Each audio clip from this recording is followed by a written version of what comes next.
bukaanada ku jira isbitaalka weyn ee magaalada Laascaanood ayaa la gaarsiiyay deeq ka gadaal markii toddobaadadan ay si weyn uga hadlayeen maamulka isbitaalka iyo bukaanada ku jira inay soo food saartay cunno yaraan aad u darin taasoo sababtay inay ka hadlaan warbaahinta gaar ahaan telefishinka Som News ayaa baahiyay muuqaal habasha oo ay muujiyeen dadka iyagu ku jira isbitaalka gaar ahaan dadka iyagu xanuunsanaya iyo maamulka isbitaalka kuwaas oo baaq u diray qaybaha kala duwan ee bulshada sidii loo soo caawin lahaa bukaanada isbitaalka magaalada Laascaanood ku jira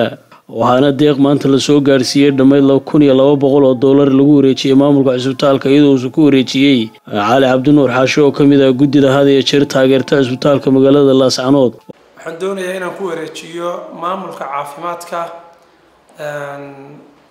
Laascaanood lacag dhan $1,200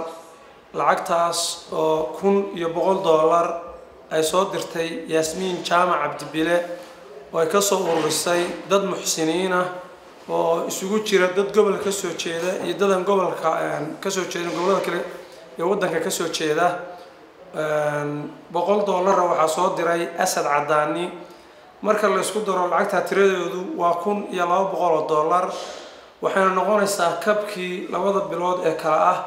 December oo sanadka ugu dambaysa iyo January oo ah bilowga sanadka cusub hadii aan ka dhigo iyadoo bil walba ay kaalmo bixiso $500 waxaan ku wareejinayaa agaasimaha isbitaalka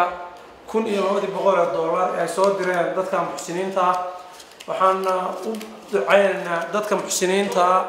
ee lacagta soo bixiyay kadib markay arkeen baaqi aan halkan ka sii deynay hadda ka hor inuu raashinka iyo masaarifta ka go'an yahay waxaa halkaasi ka hadlay mas'uuliyiinta isbitaalka magaalada Laascaanood ay ugu horeyso Fahiimo Koosafare oo ku dheeraatay deeqdan muhiimadda ay leedahay aad ayuu u mahadsan yahay Cali Cabdi Xaashi oo maalin walba loogu soo hagaajiyo isbitaalka dhaqaalaha una qayliya ahna guddiga isbitaalka ninka magaalada jooga ee odayga ah ee isbitaalka warhaya ee mar walba aan u qaylino Cali weeye iyo guddigiisaba Yaasmiin Jaamac Cabdibile iyo Asadba waxaan leeyahay lacagtaas maanta wayna soo gaadhay $1,200 $1,100 Yaasmiin baa soo dirtay iyo dadka ay ka soo urursayba $100 Cadaani Asad Cadaani labadiinaba waxaan leeyahay iyo dadka kaleba meeshay ka soo saareen khayr Ilaahay ha ugu bedelo isbitaalku waa isbitaalkeeni dadku waa dadkeeni mar walba idinkama maarano wixii qayladaan aan marba soo dirno sida degdeg ah inooga soo jawaabaan aad iyo aad bay ugu mahadsan yihiin geesta kale Dr. Bilaahi Xaaji Maxamuud ayaa isaguna si weyn ugu mahadceliyay qurba joogta iyo cid kasta oo soo caawisay isbitaalka magaalada Laascaanood Ilaahay waa mahadale Cali lacagta $1,200 waan ugu guddoonsiiyay